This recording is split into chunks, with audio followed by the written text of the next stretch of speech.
అనుదిన వాగ్దానం, daily promise. దేవుని నామానికి మహిమ కలుగును గాక. మన ప్రభువును ప్రియ రక్షకుడైన యేసుక్రీస్తు వారి శుభనామంలో మీకు నా హృదయపూర్వక వందనాలు తెలియజేస్తున్నాను. ఈ దినం దేవుని వాక్కు మేలు నొందును. సామెతలు 16:20. ఉపదేశములకు చెవియొగ్గువాడు మేలు నొందును. ఆమేన్. ఏమిటా ఉపదేశం బోధి చూచినట్లయితే ద్వితీయోపదేశకాండం 5:29లో నా యందు భయభక్తులు కలిగి నా ఆజ్ఞలన్నిటిని అనుసరించు మనస్సు మీకుండిన వారికి ఏమిటా మీరు వారికి వారి సంతానమునకు నిత్యం క్షేమం కలుగుతుంది. అలాగే దేవుని ఉపదేశం ఏం చెప్తుంది ఇంకా అని చూస్తే కీర్తన 31:19 యెహోవా యందు భయభక్తులు కలిగి ఉండాలి. అయితే అట్టి వారి నిమిత్తం ఆయన ఎంత గొప్ప మేలు దాచి ఉంచుతారని మరి తెలుస్తా ఉంది. ఇంకా చూస్తే 34:10 యెహోవాను ఆశ్రయించాలని. అట్టి వారికి ఎట్టి మేలు కలుగుతుంది, ఏ మేలు కొద్దివే ఉండదని లేఖనాలు సెలవిస్తున్నాయి. అలాగే 37:3-4 ఆయన ఎందుకు నమ్మిక ఇచ్చాలి, అంతకేదు మేలు చేయాలని, దేశంలో సత్యం అనుసరించాలని, ఇంకా యెహోవాను బట్టి సంతోషించాలి అని లేఖనాలు సెలవిస్తూ ఉన్నాయి. అయితే వారి నిమిత్తం మరి దేవుడు ఏం చేయబోతున్నాడంటే అట్టి వారి హృదయ వాంఛలను తీరుస్తారంట. Praise lord.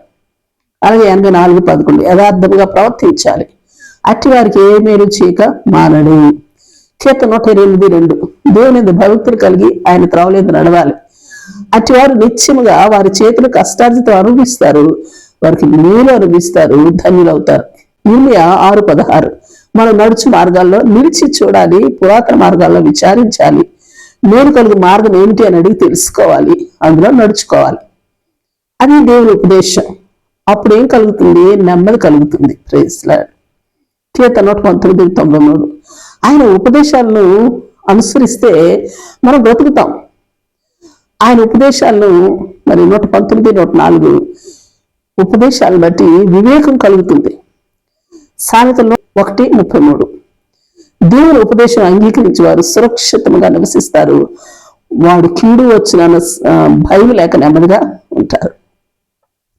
సామెతలు 6:23 దేవుని ఉపదేశం వెలుగుగా ఉంటుంది. అలాగే సామెతలు 10:17 ఉపదేశం అంగీకరించి వాడు జీవ మార్గంలో ఉన్నాడు.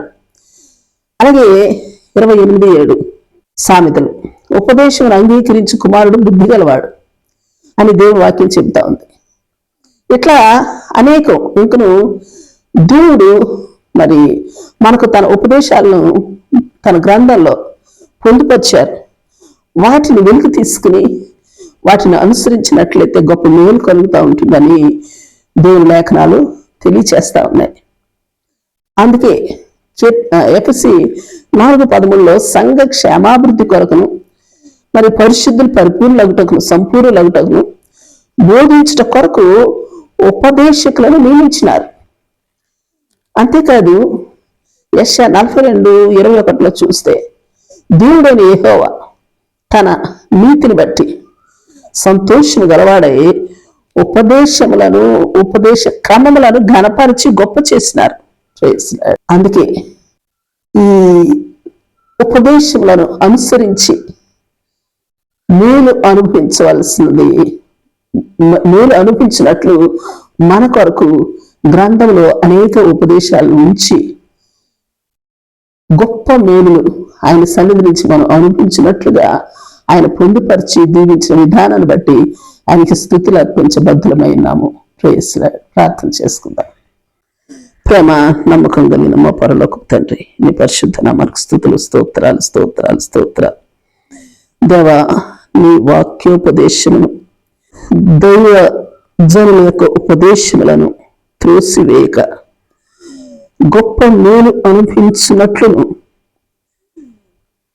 నీ వాక్యములోని ఉపదేశములన్నింటినీ వెలికి తీసుకుని వాటిని అనుసరించినట్లు కృపా భాగ్యాన్ని మాకు దయచేయమని ప్రార్థిస్తూ యేసు నామములో అడిగి వేడుకొంచున్నాం తండ్రి.